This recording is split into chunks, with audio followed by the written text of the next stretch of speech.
Read by Dale Grothman. The Man Who Dared to Know by Junius B. Smith. The man who dared to know closed the book he was reading and studied its binding with the eye of a connoisseur. He had employed many experts to garner the data recorded on the engraved pages between its brownish-red flexible leather covers. It was the genealogical record of himself, James Windsor Burnett, the last of his line of Burnett's. He had started the work some 20 years before and had spent thousands of dollars on it, and at last had the complete book in his hands. He was glad to have finished his research. He would have traced his ancestry back to the dawn of creation. Perforce he stopped because a forebearer, who had come out of the wilderness, told not whence he had come. Well, it was quite a span. Himself at one end, at the other the ancestral being who had wooed with a club and talked a language now dead and forgotten. He thought of the money spent on this record. 100-fold more would he spend could he but vivify the pages and see the deeds of those who had gone before him. The room was lighted by a blazing fire of an open grate. He watched the dancing flames until his eyes were weary and his lids closed. He would let fancy weave a picture for each page of the record he had made. A strange voice called his name. The leg of the chair dragged with a muffled cadence across the soft carpeting of the room. He opened his eyes. Seated some 5 or 6 feet distant was a man of wonderful physique, dark complexioned, eyes with the glint of twin stars through a cloudless night, teeth of ivory showing as he smiled an unfathomable smile, and clasped the arms of the mahogany chair in which he sat. "You wish to see me?" It was a statement, positive and in even tone, as though the verb were used advisedly. "See you? Surely you are mistaken." "About your ancestors." Burnett sat upright. "Your pedigree is not complete," the visitor went on. "It is as complete as human research can make it." He shook his head. "I have records older than yours." Burnett's first annoyance had passed. Whoever he was, perhaps his visitor also made a hobby of genealogical research. Their lines might even merge at some point, as was frequently the case. A man had 2 parents, 4 grandparents, 8 great-grandparents, and so on, until theoretically the world would not have held the people a few generations would make. Practically, however, they run into each other. Lines came together time and again. Blood streams flowed like fluctuating rivers, leaving islands here and there, narrowing to a tenuous thread, spreading here and there, disappearing, perchance, as in the sands of the all-consuming desert.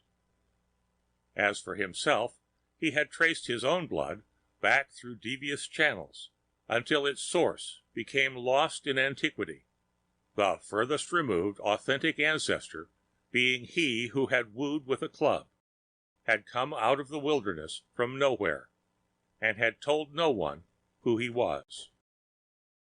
Burnett leaned forward and regarded the other intently, eyes sparkling. "You have older records than mine? But tell me, give me proof. And you can charge your own price if they pass scrutiny." "My records are not for sale, but watch." He got up and crossed to a camera of which Burnett for the first time became cognizant. He focused it against one pale green-tinted wall and waved a hand. "Behold, an ancestor of yours in the Stone Age, beating to death an animal for food. Observe the club he is using. Note the skins he is wearing for protection from the elements. See the hairy arms and legs, the knotted muscles, the low, receding forehead. Your blood and his are the same. It was all clever trickery, of course. Some grafting photographer was showing him faked pictures for a purpose not yet disclosed. Yet he said nothing, for another picture had come upon the wall. I can show you the meanderings of your bloodstream from yourself, till your slimy ancestors come out of the sea. But if you look, it will destroy your peace of mind until you are gathered to your fathers. And what does it profit you? Bornette found voice to ask.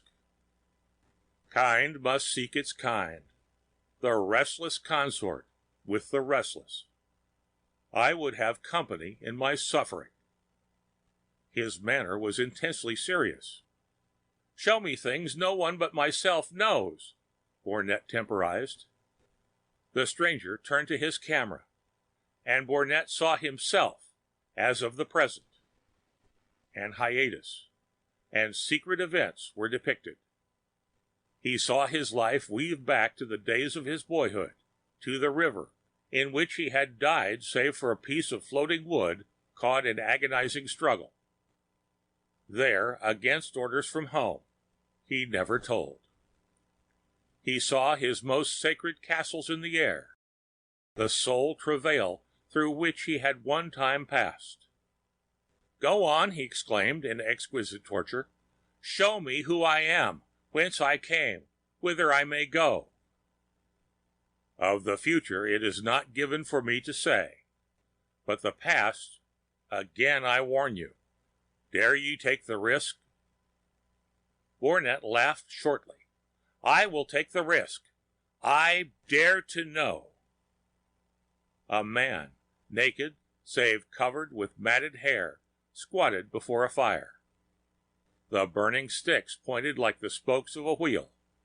Forked stakes, driven into the ground, supporting across the flame a green stick, upon which was some meat. It was the leg of an animal. It was the leg of a man. Good God! Cried Bornette. The picture changed.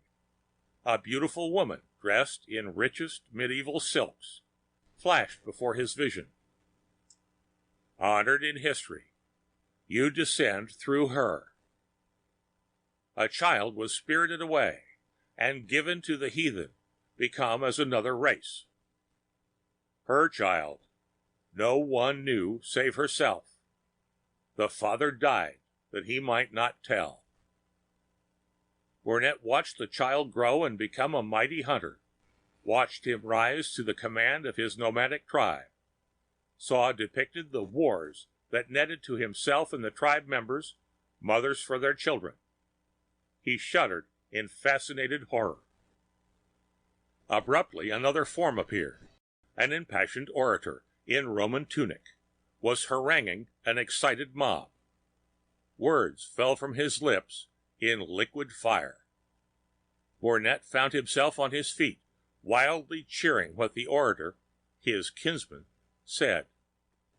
Then he fell back into his leather chair. Throughout the night scenes reeled before him, not in sequence, but snatched here and there out of forgotten history, out of the secret lives of his progenitors. He sat enthralled, experiencing the gamut of human emotion. The fire in the grate burned low. He rose and replenished its fuel, then took his seat again. You have not shown me my immediate forebears, he pointed out when the night was nearly done. Your parents, you mean? Precisely. Parents, grandparents, great-grandparents. Let me look upon some faces I would recognize, and some that you would not. It were wise that you see no further. I would see it all, Bornette insisted. Yet, your parents, it were best to forego seeing them. You imply? Nothing.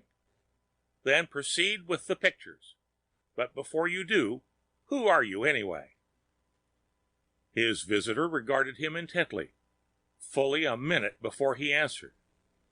Then he said, I am the one you have summoned to your presence.